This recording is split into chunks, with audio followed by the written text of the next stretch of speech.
Pa-Miss Q&A. Miss Q&A mga tanong na yun. Sa akin, hindi nag-a-apply yan because what you see is what you get.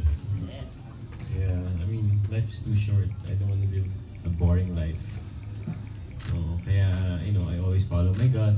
I follow my desires. Kasi, yung takot ko eh. You only live once. It's true. I'll get there. Wah! Oo naman, no? Hindi naman ako habang buhay dito sa parang ang dami ko rin naman pinagdaanan bago ko nakarating dito. Wala ka nang...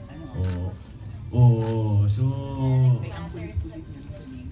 ano, ang importante is you know your truth, yung may mga codes tayo sa buhay natin eh, and yun lang kailangan mong protektahan, yung core values mo, yung paniniwala mong tama at mali, kanya-kanya yun eh. So, hanggat protektado ko yun, okay lang ako.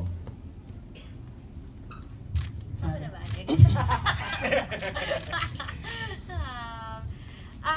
Ako talagang siguro through time natutunan kong, kasi hindi talaga ako mabokay. Kaya pag nakikita niyo ako sa The Voice, hirap na hirap ako magsalita kasi hindi talaga ako masalitang tao. Hindi ako, lalo na nung nag-uumpisa ako, hindi ko sasabihin kung nasasaktan ako. I mean, physically or emotionally, kung nakahablot na ba yung nasa bunutan na ako or natatanggal na yung piligmat ako, hindi ko yan sasabihin sa nag-aayos sa akin kasi nga, hindi talaga ako masalita.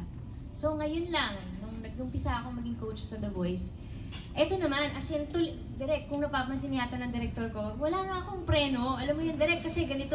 Parang, wow, Sarah, konting ano naman, preno naman dyan, or konting ano, di ba? So, yun yung binabalansi ko ngayon, yung mas... Start yan. Yung journey mo to freedom, dyan nagsistart. Oh, di good. Ay, di ayos. Yeah, So, ayos yan. so yun. Yun yun nata yung natulong ng show sa akin. Hashtag. Speaking of mind. Yeah. First,